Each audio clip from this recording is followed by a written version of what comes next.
계신 나의 하나님, 내가 주를 높이고 영원히 주의 이름을 송축하리이다. 왕이신 나의 예수님, 왕이신 나의 예수님, 내가 주를 높이고 영원히 주의 이름을 송축하리이다. 왕이신 나의 예수님, 왕이신 나의 예수님, 내가 주를 높이고 영원히 주의 이름을 송축하리이다. 왕이신 나의 성령님, 왕이신 나의 성령님, 내가 주를 높이고 영원히 주의 이름을 송축하리이다.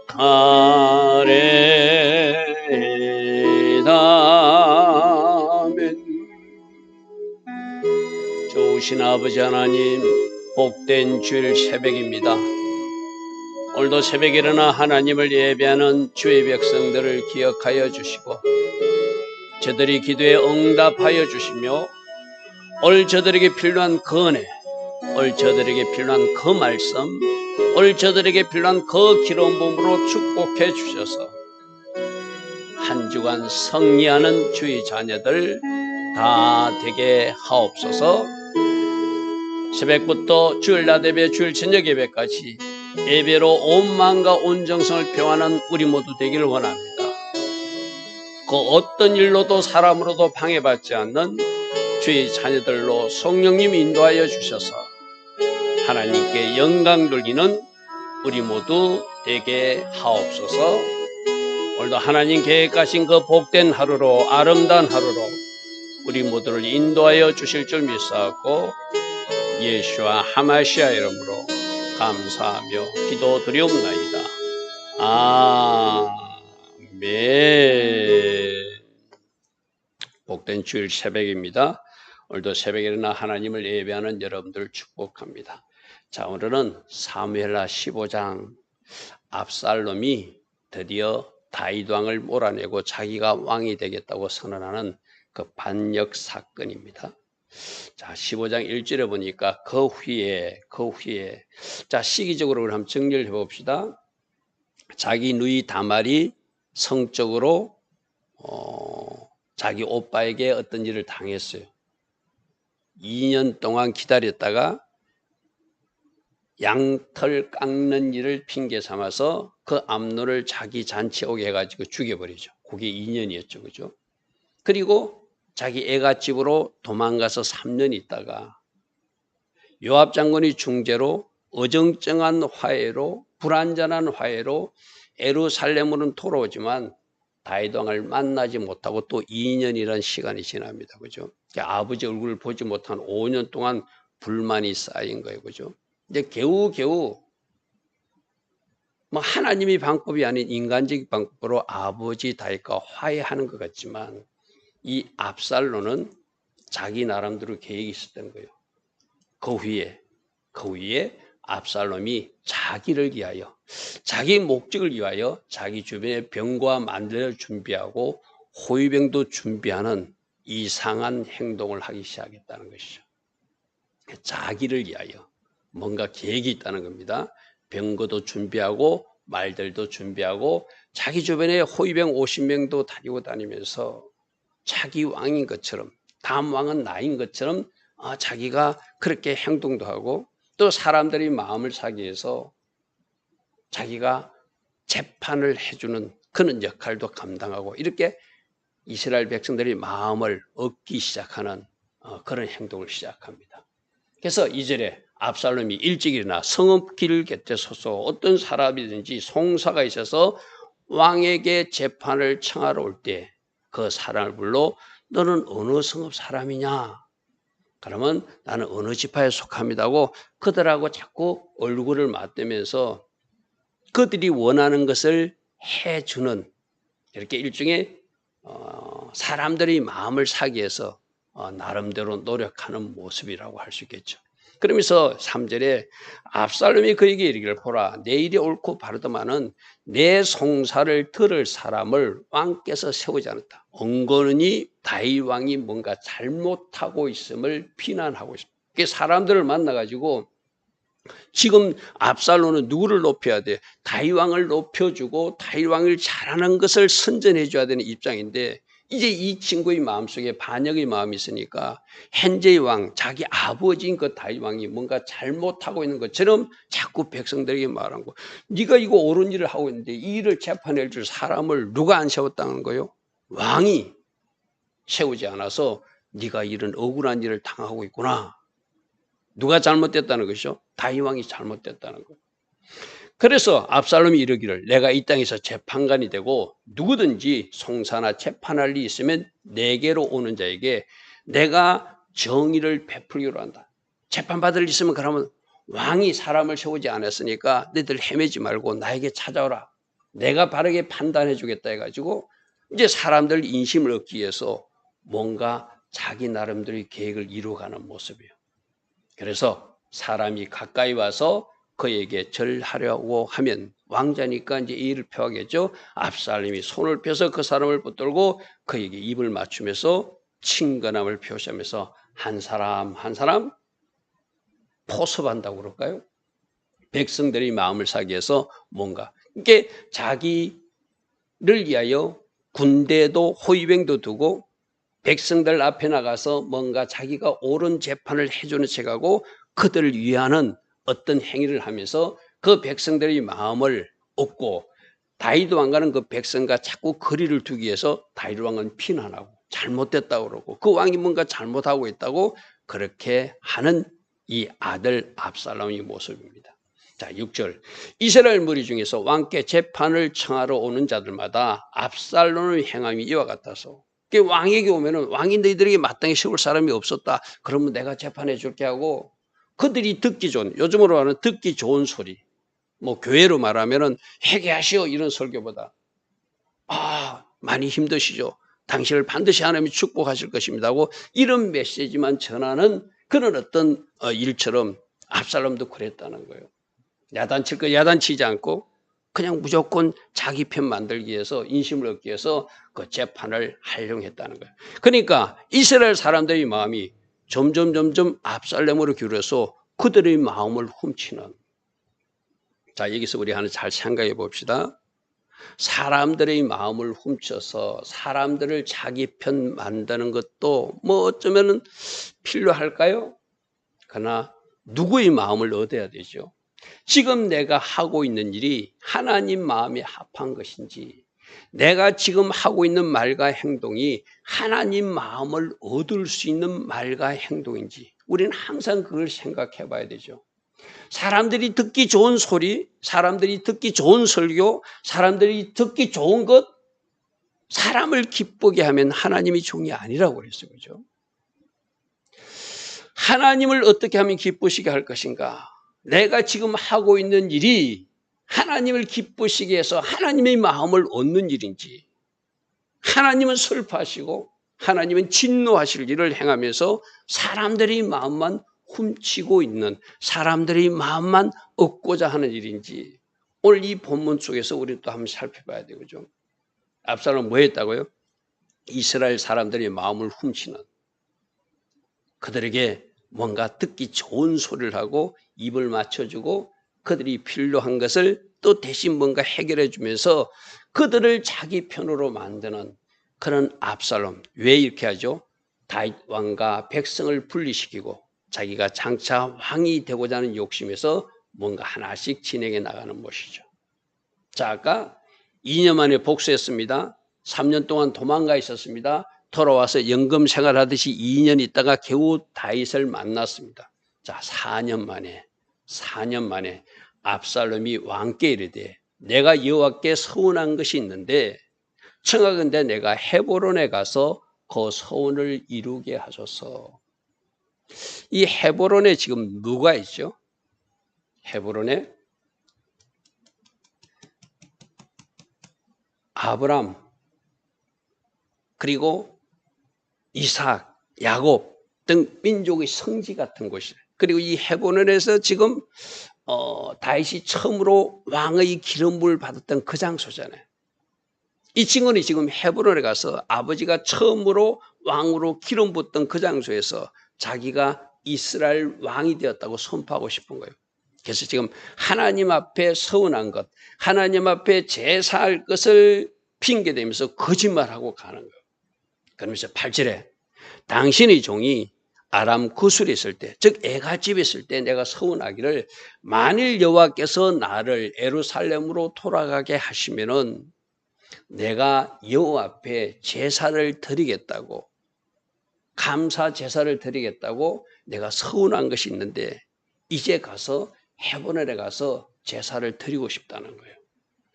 왕이 생각할 때 하나님 앞에 제사하는 일은 좋은 일이니까 이 친구가 회개하지 않고 참 마음에 부담이 됐는데 혹이라도 하나님 앞에 제사하면서 그 마음이나 다듬어질까 싶어서 왕은 선뜻 허락합니다. 왕이 그에게 이르되 평안히 가라. 네가 서운한 것이 있으면 네가 가서 거기 가서 하나님을 섬겼으면 좋겠다고 보내줘요. 그가 일어나 헤브론으로 가니라. 근데 문제는 이제 10절이죠. 압살롬이 각 지역의 정탐꾼들을 보내서 그 지파들의 행편과 처지를 살피면서 내가 신호를 보내면 너희들은 그곳에 있다가 헤브론에서 압살롬이 왕이 되었다고 선포하라. 그렇게 약속하고 각 지역으로 보내요. 그자 10절입니다. 이 압살롬이 정탐을 이스라엘 모든 지파 가운데 두루 보내 이르기를 너희는 나팔 소리를 듣거든 곧 말하기를 압살롬이 헤브론에서 왕이 되었다고 선포하라. 참 나쁜 사람이죠. 자기 아버지가, 하나님이 세우신 자기 아버지가 현재의 왕으로 있어요. 그죠? 압살롬은 어떤 선지자나 어떤 사람으로부터도 하나님이 당신이 이스라엘 왕이라고 그 이야기를 들은 적도 없어요. 스스로 자기가 왕이 되겠다고 나서는 사람. 누구를 밀어내고 아버지 다윗을 밀어내고 자기가 왕이 되었다고 반란을 일으키는 사람이 압살롬이죠. 우리가 어제 어떤 말씀을 했습니까? 압살롬은 머리 치장을 하거나 예물을 꾸미면서 자기 외적 치장에는 힘쓰지만 자기 마음 관리는 하지 못하는, 그래서 회개하지 못하는, 자기가 사람을 죽여놓고도 자기가 죄가 없다고 생각하는 그런 사람이라고 해서 그죠. 그리고 마음이 부패하니까 그 부패한 마음은 자꾸 자라게 되거든요. 자꾸 나쁜 방향으로 죄가 자라게 돼 있어요. 그러니까 자기 형 죽인 암논을 해결치 않고 3년 동안 애가집에서 도망가 있다가 돌아와서는 아버지가 만나주시지 않는다고 또 원망불평하고, 그래서 요압 장군의 주제로 불완전한 화해를 한 그가 이제 드디어 자기 계획을 이루어서 더 큰 아버지를 쫓아내고 자기가 왕이 되었다고 지금 선포하는 모습이 10절의 모습이죠. 자, 그때 청함을 받은 200명. 그러니까 압살롬이 자기 계획을 이루기 위해서 그 좀 높은 사람들을 자기가 헤브론에 가서 하나님 앞에 제사 드리니까 같이 갑시다 하고 한 200명을 데리고 갔다는 거예요. 처음에도 양털 깎는 일에도 왕자들 다 모집했죠. 그죠? 그래가지고 그때 나타난 암논을 죽여버리고 그랬잖아요. 그죠? 이때도 청함반 200명, 즉 고위직 다윗의 신하들을 데리고 갔다는 거. 압살롬과 함께 예루살렘부터 헤브론으로 내려갔는데 그 사람들은 압살롬이 반역을 하는 줄 모르고 하나님 앞에 제사드린 줄 알고 따라온 거예요. 쉽게 말해서 속인 것이죠. 아버지도 속이고 신하들도 속이고 그런 사람이 바로 압살롬이에요. 그들은 압살롬이 꾸민 그 모든 일을 알지 못하고 그저 따라가기만 한 사람이라. 그냥 하나님 앞에 제사드리니까 그가 서원을 지키는 그 마음이 가르쳐서 따라가서 같이 제사 드리기 위해서 따라갔는데 알고 보니까 다른 사람들이 볼 때는 다윗의 신하 200명이 지금 압살롬이 편이 되었다고 보여주는 이상한 역할을 감당하게 하는 것이죠. 12절 제사 드릴 때 압살롬이 사람을 보내서 다윗의 모사 길로 사람 아히도벨, 이 아히도벨은 학자들이 밧세바의 할아버지로 추정합니다. 그게 밧세바가 다윗 왕과 잘못된 사건으로 자기 그 밧세바의 남편을 죽인 것을 다윗이 죽인 것을 이 아히도벨은 알고 이 밧세바와 다윗의 결혼을 그렇게 기뻐하지 아니하였던 할아버지예요. 그렇지만 어쩔 수 없이 다윗 옆에서 모사 역할을 하고 뭔가 지혜자 역할을 하고 뭔가 물으면은 답해주는 역할은 했지만 늘 반감이 있었던 사람이에요. 그러니까 왕에게 반감 있는 것을 눈치챈 이 압살롬이 자기 편으로 또 끌어들여 이 아히도벨을 그의 성읍 길르에서 청하에 온지라 반역하는 일이 커감에 압살롬에게로 돌아오는 백성이 더 많아지더라. 사람들은 일종의 눈치 게임 한다고 그럴까요? 어느 쪽에 힘이 실리는가, 어느 쪽이 기우는가, 그거 참 잘 파악하거든요. 가만히 보니까 신하 200명도 같이 있고 아히도벨도 같이 있다고 그러고 많은 사람들이 압살롬에게 동조한 것 같으니까 아무리 하나님이 세우신 다윗 왕이라도 그 편에 서기 싫은 거예요. 그러니까 눈에 보이는 대로 힘을 자랑하는, 압살롬 힘을 자랑, 자기 머리 기르는 게 힘 자랑하는 거라고 했었죠. 예모도 그럴듯한 이 압살롬이 우리 새 왕이 되는갑다 하고 많은 사람들이 그쪽을 추종하더라는 거예요. 다시 한번 더 우리 여기서 붙들 것이 있죠. 지금 하고 있는 그 일이 하나님이 지지를 받고 있는가? 지금 하고 있는 일을 하나님께서 박수치는 일인가? 우리 하나님의 사람들은 꼭 그것을 분별해 봐야 돼요. 사람들이 박수친다고 같이 따라가서 박수치고 사람들이 같이 뭔가 으쌰으쌰한다고 가서 으쌰으쌰하면 안 된다는 것이죠. 이 일을 하나님이 기뻐하시는가? 적어도 하나님의 사람들은 생각해 봐야 돼요. 그런데 이 어리석은 이스라엘 백성들, 예루살렘 사람들은 그에 대한 분별력이 없었던 것 같아요. 압살롬이 새 왕이 돼가네? 우리 이 편에 서야 되겠냐고 많은 사람들이, 많은 백성들이 압살롬 편에 서더라는 거예요. 여러분들 오늘 이런 말씀 속에서 우리가 꼭 기억해야 됩니다. 우리는 이 일을 과연 하나님이 기뻐하시는가 반드시 생각해 봐야 돼요. 그리고 하나님이 기뻐하시는 것 같으면 우리가 박수를 쳐줘야 돼요. 지지도 해줘야 돼요. 그러나 하나님이 기뻐하지 않는 일이 분명한데 말씀에서 입에 된 것이 분명한데 그들이 하는 말이 거짓말이고 그들이 하는 말이 하나님이 공의에 합당하지 않는 일인데도 지지해주고 박수친다면 그는 하나님이 공의와 하나님이 정의에 합당하지 않는 모습이겠죠. 그런데 불행하게도 압살롬 쪽에 사람이 많이 모이들더래요. 13절 전령이 다윗에게 전합니다. 이스라엘 인심이 다 압살롬에게 돌아가고 압살롬이 자기가 헤브론에서 왕이 됐다고 선포했답니다 하고 전해주는 거예요. 여러분 이 소식을 듣는 다윗 왕은 어떤 마음이 들었을까요? 자식인데 자기 셋째 아들인데 그가 반란을 일으켜서 아버지를 쫓아내고 스스로 왕이 되었다고 선포하는, 여기서 무엇을 다윗은 생각했을까요? 암논을 죽였을 때 그때 치료하지 못한 것을 아마 후회했을 거예요. 어떤 죄가 발견됐을 때 적절히 징계하거나 징치하지 않으면 그 죄가 점점 자라게 돼 있어요. 다윗은 아버지와 아들 관계라는 이유로 그를 징계하지 않았어요. 어떻게 치료하지도 않았어요. 그렇게 시간을 보내니까 2년 만에 압살롬을 죽여버리고 3년 동안 도망가셨잖아요. 그죠? 암논한테도 잘못했던 거 다윗도 그때도 무능하게 했고, 압살롬이 죽였을 때도 무능하게 제대로 치료하지 못했고, 다시 뭔가 부자간이라는 그 정을, 연결고리를 너무 그가 심각하게 생각하니까 하나님이 공의에 합당한 행동을 하지 못한 거예요. 결국 여기까지 오게 된 거예요. 다윗이 예루살렘에 함께 있는 그의 모든 신하들에게 이제 일어나 도망가자. 다윗은 아버지와 아들이 싸울 수 없다고 생각하는 거겠죠. 우리가 내일도 살펴보겠지만 다윗은 이렇게 말합니다. 하나님의 뜻이 내가 다시 예루살렘으로 돌아오는 것 같으면 내가 돌아올 것이다. 그러므로 벗개를 메고 온 제사장들 보고 다시 성막을 벗개를 가지고 예루살렘에 돌아가라고 말하거든요. 아마 14절이 그런 마음일 겁니다. 하나님의 뜻이 나를 다시 이스라엘 왕으로 세우신다면 나를 돌아갈 것에 지금은 피하는 것이 좋은 것 같다. 왜? 잘못하면 아버지 군대와 아들의 군대가 싸워서 피를 흘려야 되니까. 그렇지 아니하면 우리 중 한 사람도 압살롬에게 피하지 못하고 죽을 것 같다. 빨리 가자. 두렵건대 그가 우리를 급히 따라와서 우리를 해하고 칼날로 성읍을 칠까 두려우니 빨리 서로 피하는 것이 아버지 다윗이 볼 때는 좋게 생각됐다는 것이죠. 15절 왕의 신하들이 왕께 이르되 우리 주 왕께서 하고자 하시는 대로 우리가 하겠습니다.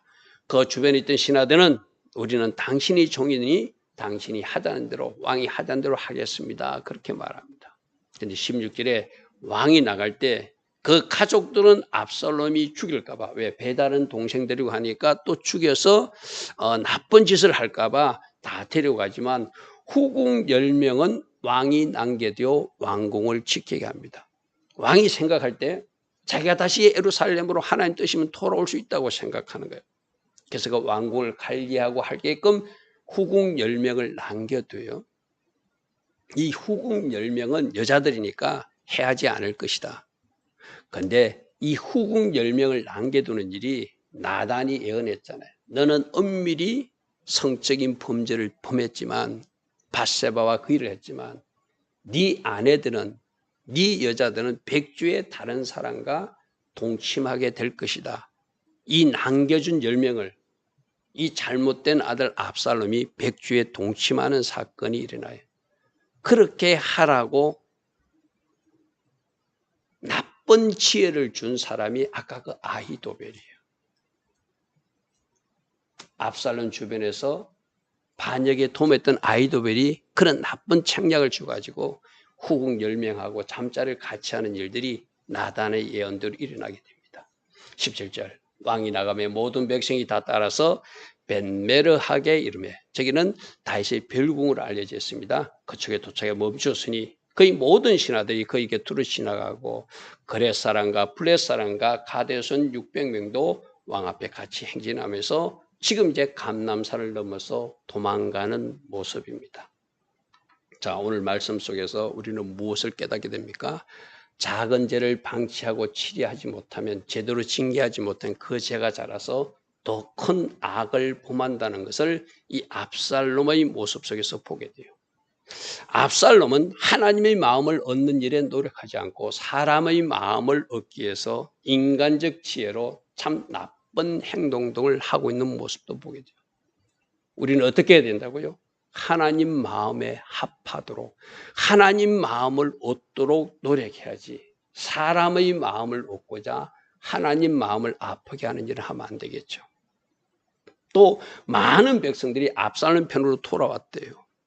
과연 누가 하나님이 지지를 받고 있는가? 누가 하나님이 공의와 정의에 합당한 사람인가? 우리는 그것을 늘 분별하고 그러한 사람에게 박수를 치주고 그러한 사람에게 지지를 해줘야 돼요. 어리석은 예루살렘 백성들은 이 압살롬을 지지하는 대회에 합류하는 모습도 오늘 우리에게 뭔가 교훈을 주고 있습니다. 좋으신 아버지 하나님, 날마다 새벽마다 말씀의 거울을 통하여 오늘 우리 삶을 비춰보게 됩니다. 과연 나는 하나님 마음을 얻는 일에 열심을 내고 있는가? 사람의 마음을 얻기 위해서 어떤 일을 또 시도하고 있지는 않는가? 스스로 살피는 하루 되게 하옵소서. 예수와 하마시아 이름으로 감사하며 기도드리옵나이다. 아멘.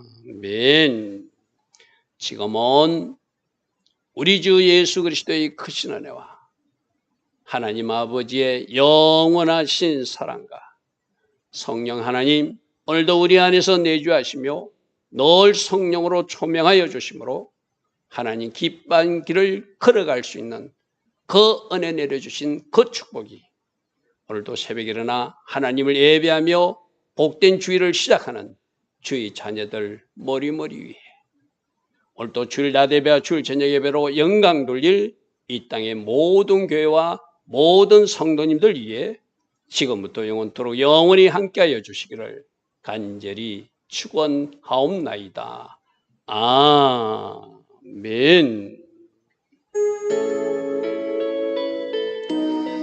주님 감사합니다. 주님 감사합니다.